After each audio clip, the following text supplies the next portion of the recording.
thee and overtake thee, if thou shalt hearken unto the voice of the Lord thy God. Blessed shalt thou be in the city, blessed shalt thou be in the field, blessed shall be the fruit of thy body, and the fruit of thy ground, and the fruit of thy cattle. Blessed shall be thy basket and thy store. Blessed shalt thou be when thou comest in, and blessed shalt thou be when thou goest out. The Lord shall cause thine enemies that rise up against thee to be smitten before thy face, and the Lord shall command the blessing upon thee in thy storehouses, and in all that thou settest thine hand unto. And the Lord shall make thee plenteous in goods, and the Lord shall open thee his good treasure, the heaven to give rain unto the land in his season, and to bless all the work of thine hand.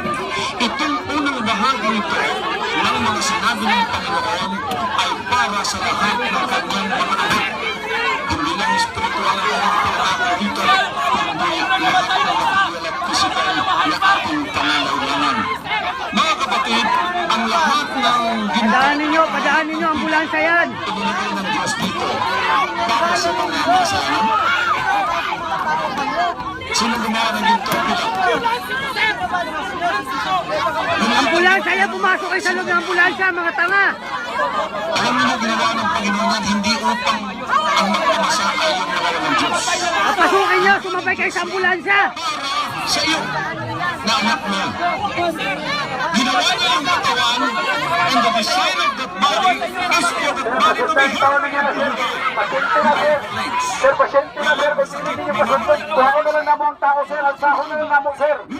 Sir, maluoy mo, sir. Hindi ginawa ng Diyos. Sir, maluoy mo yung taon, sir. Upang ginawa niya Sir, tayo pasyente na, sir. Maluoy mo, sir. Sa kinilan, sir. Nakabakit mo yung bakas. upang ibigay niya sa atin na walay ng dahil sa kasalanan. Gusto ng Diyos na ibalik sa